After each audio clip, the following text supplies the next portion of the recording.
Hello, and welcome to the first video in the Understanding Emotions section. In this video, I'm going to introduce the topic of how we can become more connected with our emotions. So, what does that actually mean, to connect with our emotions? Well, one way of explaining it is to think about what are the skills or key ingredients that we all need to be more emotionally aware. So first of all, we have emotional acceptance. And what this means is essentially having that willingness to allow our emotions to just come and go without trying to avoid or to control them in any way.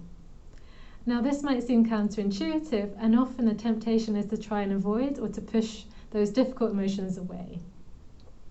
But while that is totally understandable, if we're doing that on a regular basis, then we're never getting the chance to actually learn how to manage our emotions more effectively.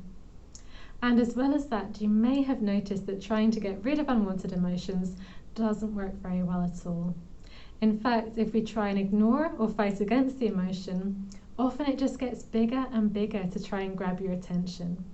So it's well worth changing our stance to one of willingness and being open to simply letting the emotion just be. Next, we have emotional understanding. And this is about knowing what you're feeling and why. For instance, it's about being able to accurately name your emotion and to understand what triggered it in the first place. Now, sometimes those things might seem pretty obvious, but at other times our emotions can appear in response to all sorts of triggers. And sometimes we might be aware that we're feeling upset or worked up, but it can be tricky to pinpoint what the specific emotion is. However, it's really important to be able to understand what our emotions are trying to tell us. So we have another 3 videos coming up in this section, and they explain all of this in much more detail. The final skill I'm going to introduce here is emotional tolerance.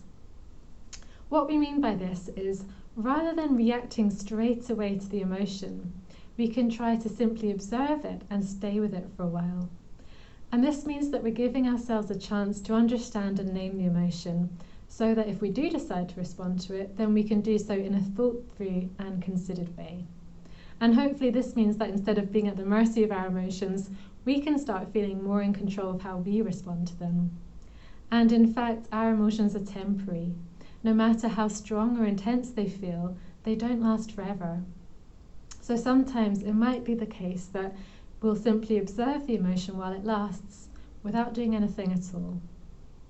So altogether, we have emotional acceptance, which is about being willing to let the emotion just come and go. And then there's emotional understanding, which is knowing what you're feeling and why. And finally, we have emotional tolerance, which is being able to stay with the emotion and just taking the stance of being a detached observer, knowing that there's no need to respond and the emotion will simply come and go. Now, one way to help remember these 3 skills in emotional awareness is to imagine your emotion as being an unexpected visitor who comes knocking at your door. So emotional awareness would be opening the door up to the visitor and being willing to let them come in. Then emotional understanding would be listening to the person and making sense of what it is they're saying, so working out what is the message here. And finally, emotional tolerance would be hearing the message and thinking about it for a while, even if you disagree with what they're saying.